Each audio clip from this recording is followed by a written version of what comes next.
ఒక ఫాదర్ గురించి చాలా ఎమోషనల్ అయ్యే సీన్. సో దెన్ మీ ఫాదర్ని ఊహించుకొని చేయన్నాను సార్. దెన్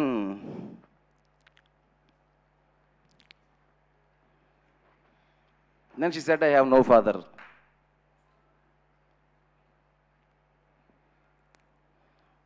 దెన్ అప్పటికే నేను ఎమోషనల్ సీన్ 2-3 ఎమోషనల్ సీన్ చేశాను అనమాట ఆల్రెడీ.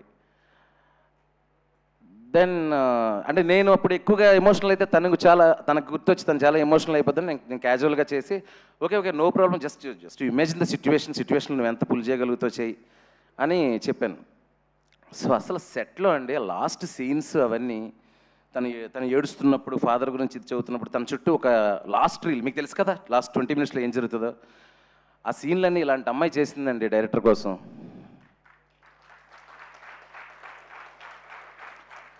శివ సార్ బాగా చేయండి, మళ్ళీ ఇంకో టేక్ తీసుకోండి, డోంట్ కాంప్రమైజ్ అని చెప్పేది ఎమోషనల్ సీన్స్కి. That conviction and that power కారణం ఈ పిల్లే కదండి, ఆ పిల్లను పెంచిన ఆ పులి.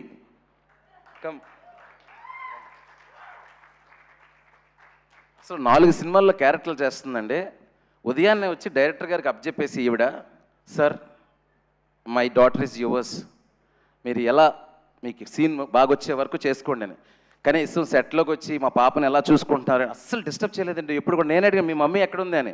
షూటింగ్లో ఒక్కరోజు కూడా మా అసిస్టెంట్ డైరెక్టర్లతో కానీ నాతో కానీ ఇది లేదని కానీ అది రాలేదని కానీ, లేదంటే పాపకి వాటర్లో తడపకండి, లేదంటే పాపని ట్యాంక్లో వేయకండి, ఏం చెప్పేది కాదు. అంటే నిజంగా అండి పెంచడం అంటే ఇదండి, బ్రాటప్ అంటే ఇది. So I really proud of Nakshatra and I really proud of you అండి. And you gave so much of contribution to Irumudi, I can't forget. Thank you so much, thank you.